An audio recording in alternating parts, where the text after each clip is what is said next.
Magnetorheological fluid. Nintendo has filed a patent to fix Joy-Con drift.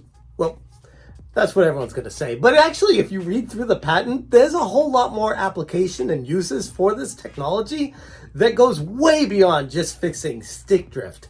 What's going on, guys? Welcome to another episode of Smash JT, and you have no idea how many times I had to do that intro where I could somewhat say the word properly because it is a mouthful. Nintendo has filed a patent for new Joy-Con technology that is going to blow your mind. New to the channel, subscribe, hit the like, and check out smashjt.com that has a full article going through all the information in this patent, all the figures, designs, and implications of what this could mean for the future of a Nintendo controller. A patent they filed suggests they might be eyeing a solution for not just the notorious stick drift issue that's plaguing so many gamers, but something that could actually add functionality to an analog stick.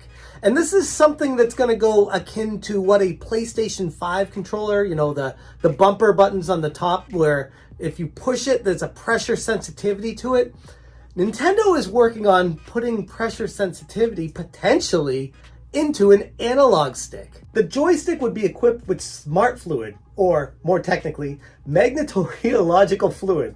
I'm just going to call it MRF moving forward here.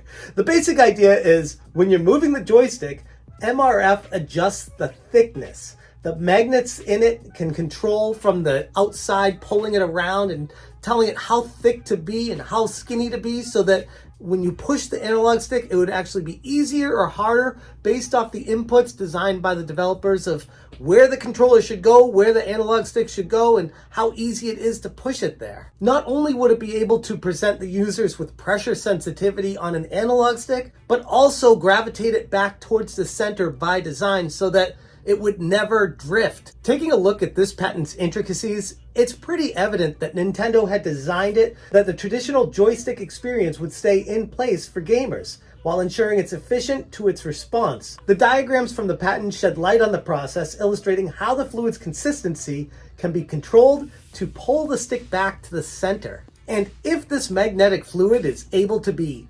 intelligently designed by magnets and pulling it around, what's to stop it from being a thicker consistency when pushing it to the sides, left and right, up and down, or angles where it might be harder and easier to push that way? I'm thinking more like if you have like a driving game where you want to use the dual stick, like I always love, where you could do the pressure sensitivity on the top, but you could also have the pressure sensitivity with the dual analog sticks. And there's multiple applications where this would be game changing that I'd never even thought of before, because it's a design where I'm like, how is that even possible? And it's something that you need to invent to even realize the applications for it afterwards. It's exciting, but I also don't want to get ahead of ourselves because there's no guarantee that that's what this magnetic fluid is going to be able to do. It's just something that you could think of with the application once looking at the patent and saying, okay, so if it's designed to be able to increase its thickness to push an analog stick back to the center position, what's to prevent it from doing something where it does the opposite, where it increases the thickness, trying to move it away and giving it a whole different dynamic to a gaming experience? And I do want to say, don't forget, this is just a patent. And lots of companies, especially video game companies, publish patents all the time. And more often than not, it seems like nothing really comes from them.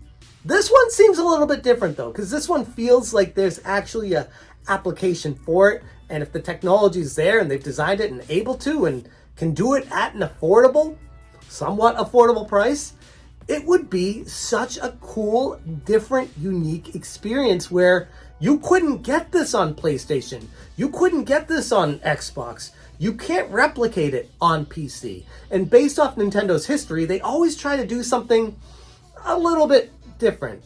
A little bit's being generous. They're very different. Nintendo is like the Apple of the gaming world. They think differently. They don't try to keep up with the graphics of the other companies. They don't try to keep up with the technology that they go for with all the beefy gigs of RAM and all this stuff. Nintendo goes with a different approach. I'm thinking like the 3DS and the DS with the two screens for portable gaming, and while some people didn't like that, it was different.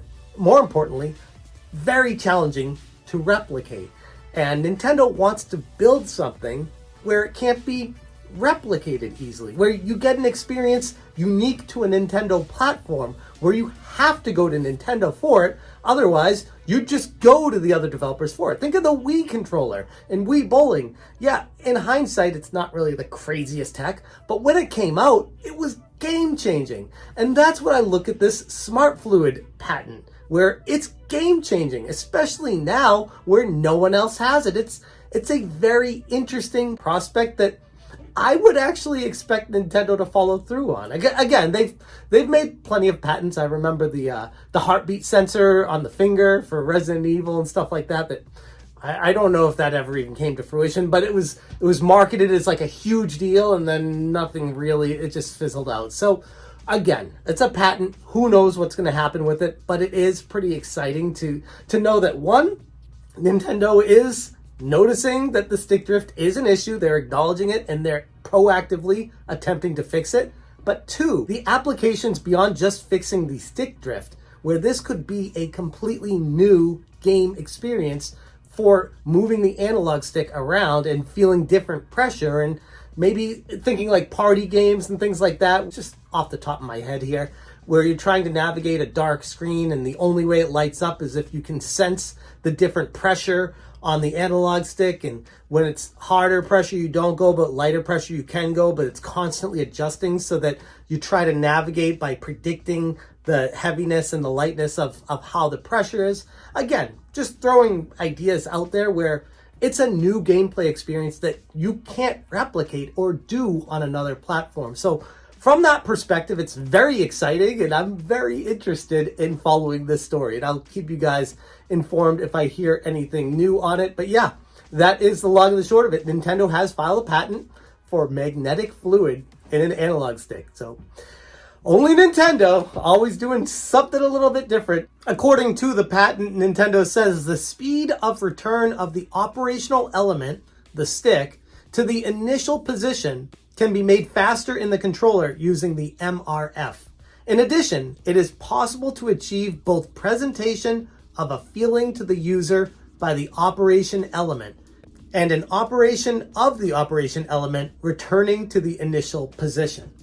So it's a lot of technical jargon that's not extremely specific, and there's a lot of leaps that I'm making in this video of what it could potentially be or turn out as, but that's kind of why I like doing this, to talk about what could be, what the potential future of video games is. And this one's exciting. But anyways, I'm going to leave it there. Let me know what you guys think about Nintendo's patent for Smart Fluid MRF, and if this is something that you're down for. Thank you so much for watching, and as always, you stay smashing. Smash